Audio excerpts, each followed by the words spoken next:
the Belle, and I'm here with Michael Fremer. Hi, Michael. Hi, Cynthia. So, how did you make your first connection with being an audiophile, so to speak? Oh, well, this is before there was electricity, young lady, so I used to have to sneak into my house with records because my parents were so upset that I was wasting all my money on records. Really? Oh, yeah. That's crazy. They had a very harmonic, beautiful sound. They had beautiful harmonies, and the song went, glow, little glowworm, glimmer, glimmer, la.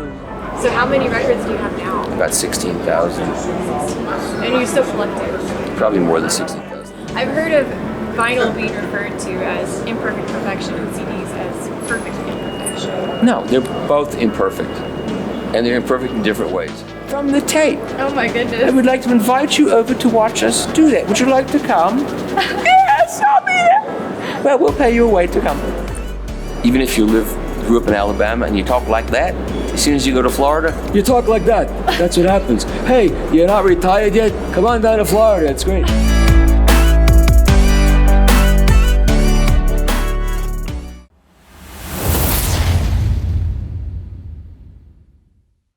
Do I look good? That's important to me. Yes. Yeah, given how old I am. Hi, ladies and gentlemen. This is Cynthia the Belle, and I'm here with Michael Fremer. Hi, Michael. Hi, Cynthia. How have you liked the show so far? I'm pleasantly surprised. It was a little rough start to the show when the signage wasn't up, and the first day was either going to be setup day or press day. Could not be both. So most of the rooms were not set up, which was difficult, but enough were set up. I got more than I thought I would get. And now things have smoothed out, and this hotel is beautiful. It's a big hotel. I mean, the rooms are in different time zones from the convention center, and you have to walk a lot, but it's good. I think most of the people in this business should walk a lot. So. Yeah, it feels like you have to walk almost 5 miles just to get I know.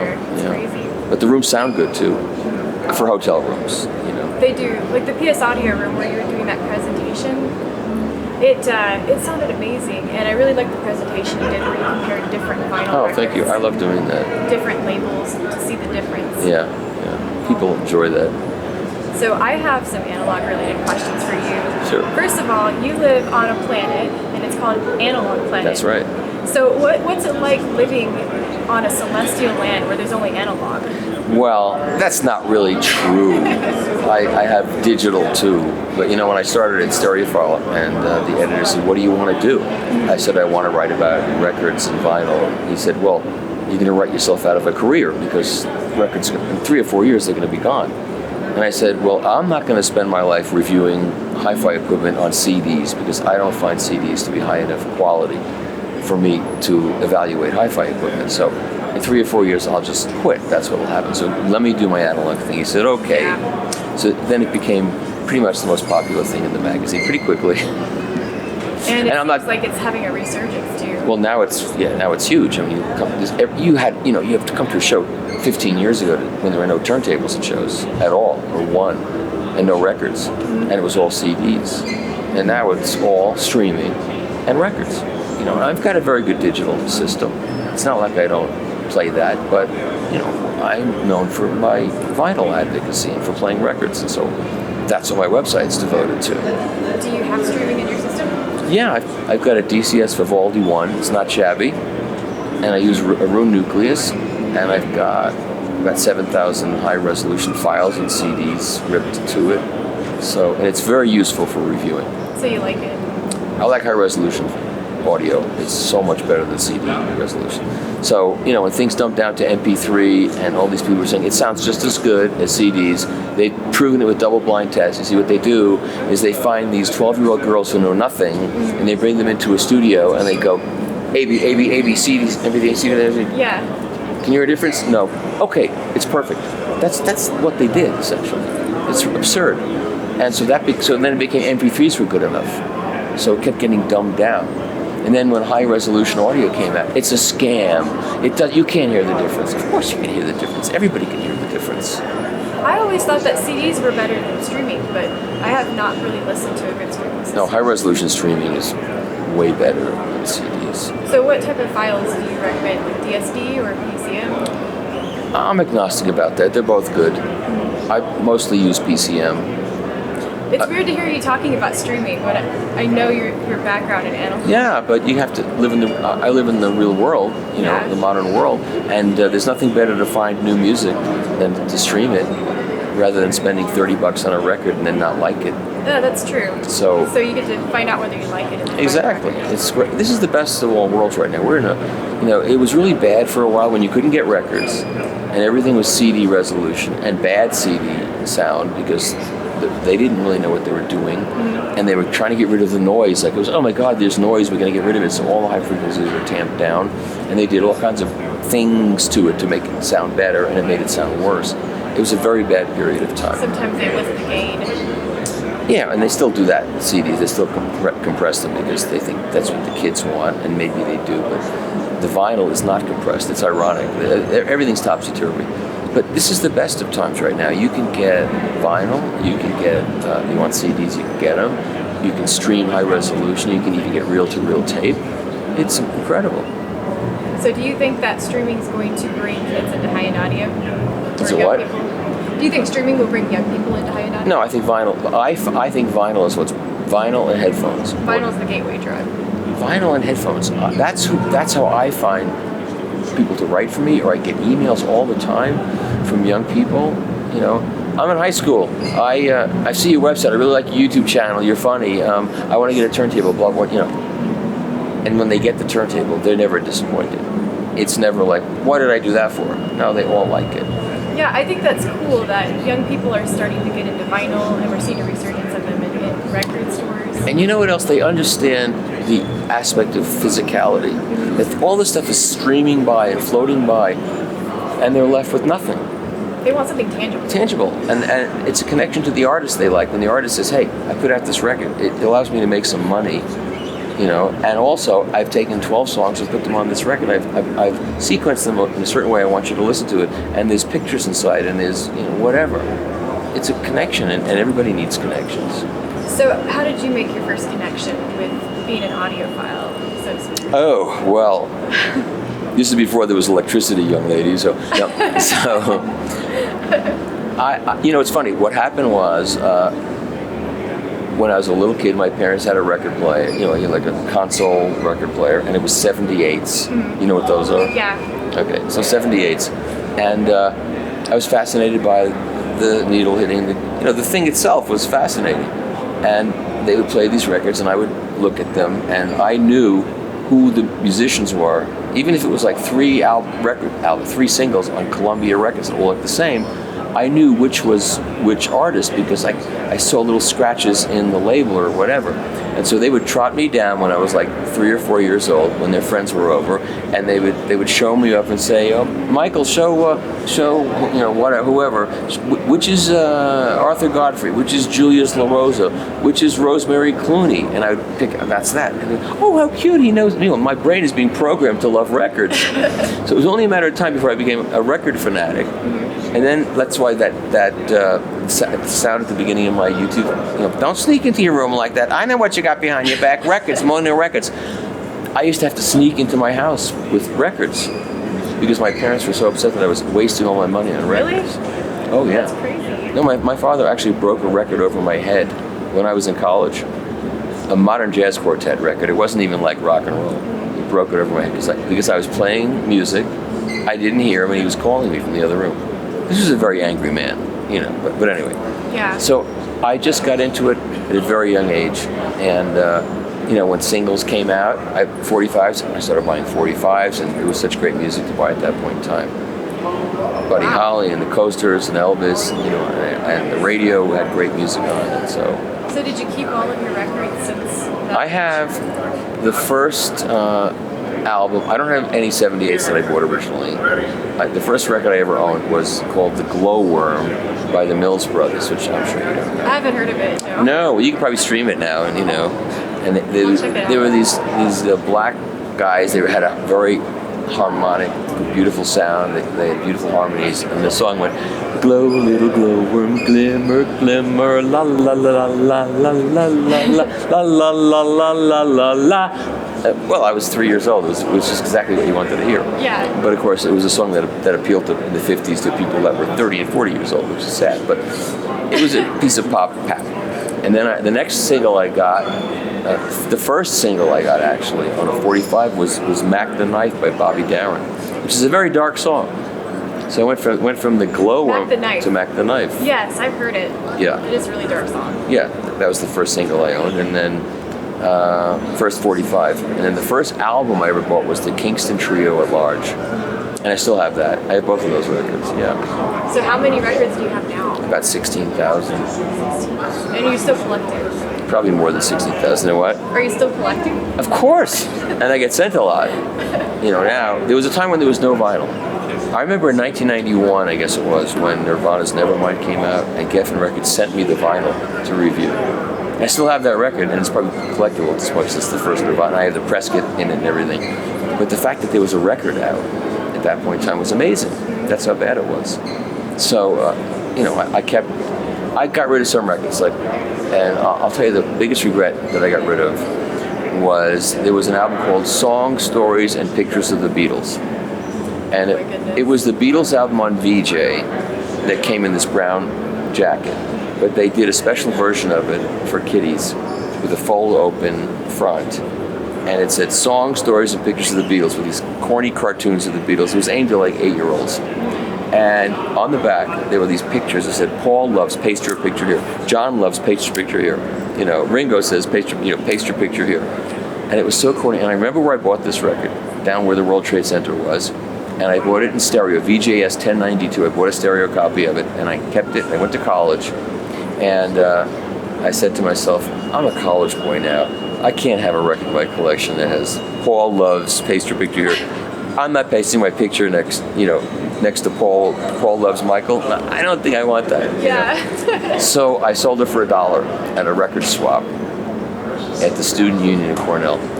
That record now is worth at least $400. I was going to say it, but it's really valuable. Because VJS 1092S in stereo, VHS, was very rare. Very few kids were buying stereo records at that point in time.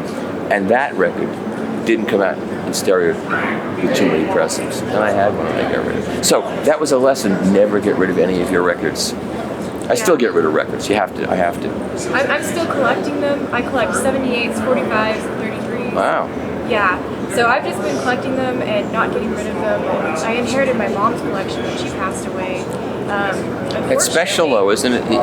It's special because it was your mother's records, It was. These kids that are streaming, what are they going to pass down? They don't understand. They don't have anything tangible. They have nothing. Yeah, and the kid that Malachi, he understands all of this, and he feeds it back to me. He says, "Yeah, these friends of mine, they stream. They don't understand that you pull the record out in 40 years, and he's a 12-year-old, but he understands this. It's amazing.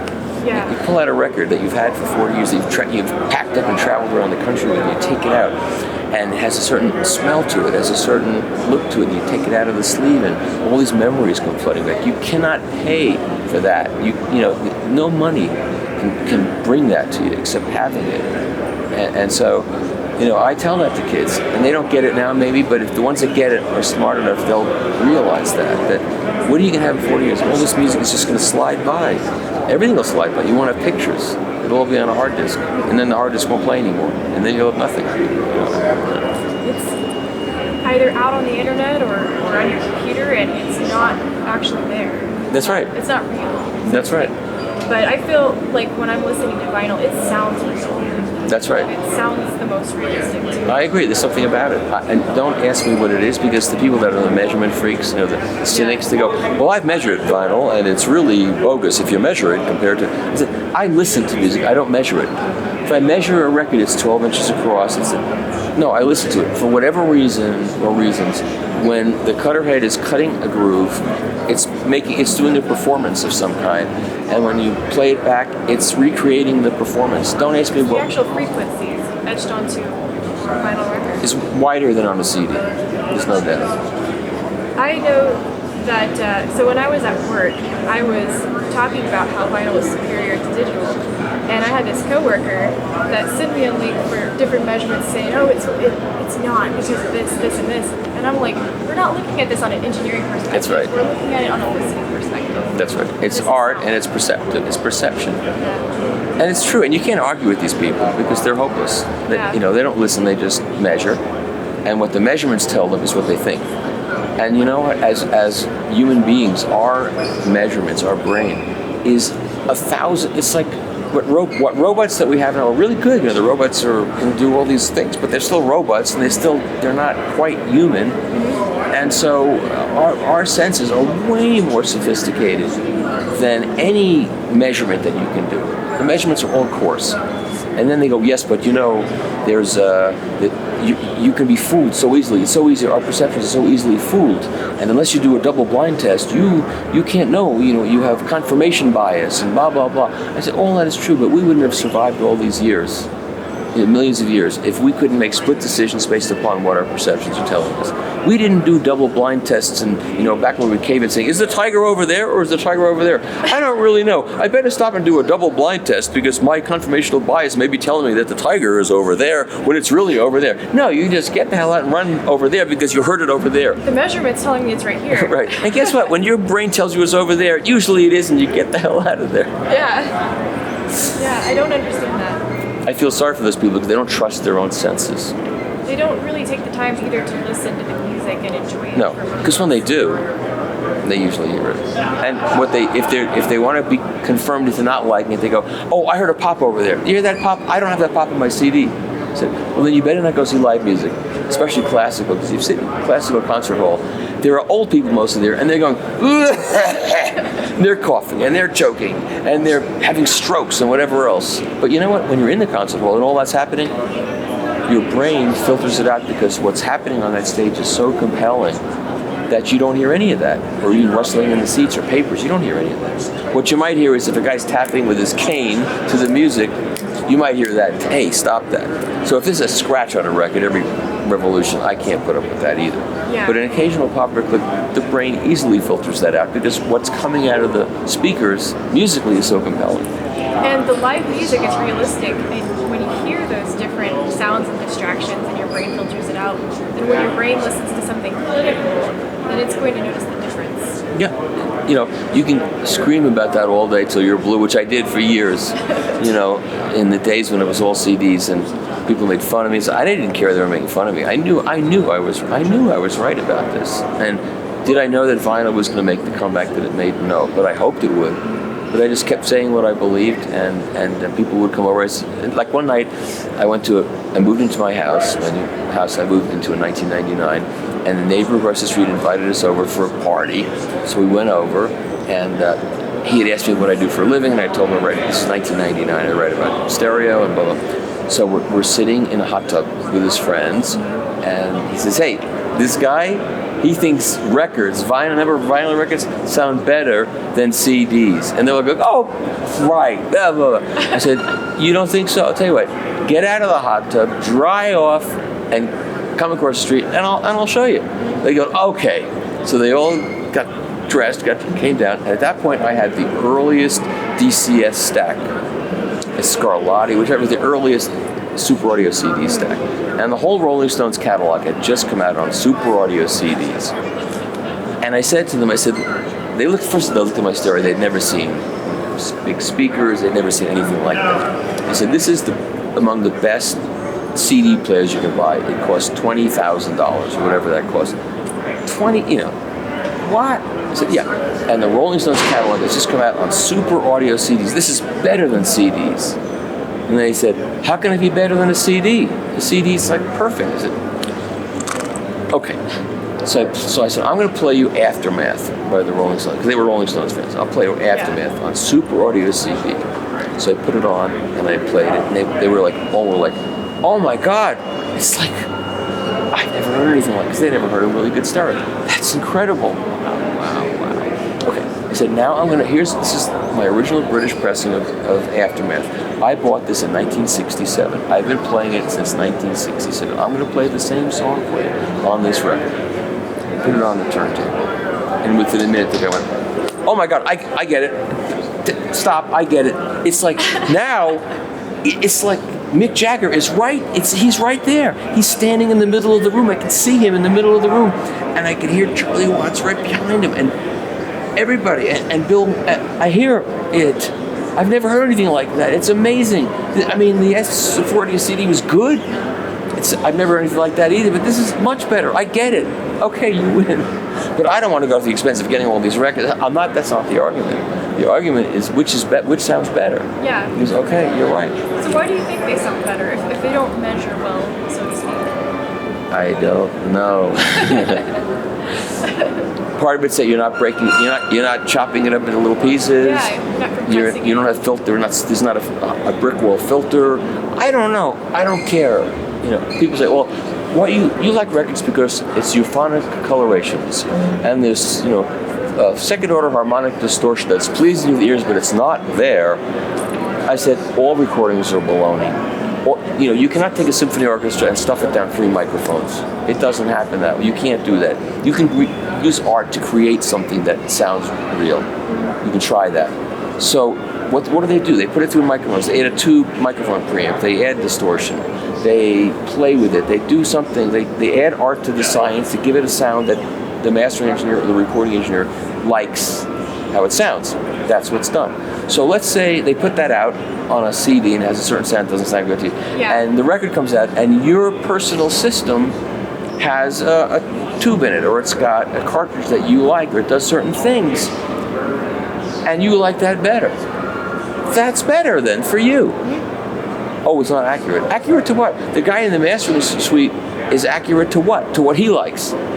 This is not science. It's art and science. It's about what sounds good to you. That's what it's about. Yeah. You go around this show, you're going to walk around, you're going to hear speakers that sound like that.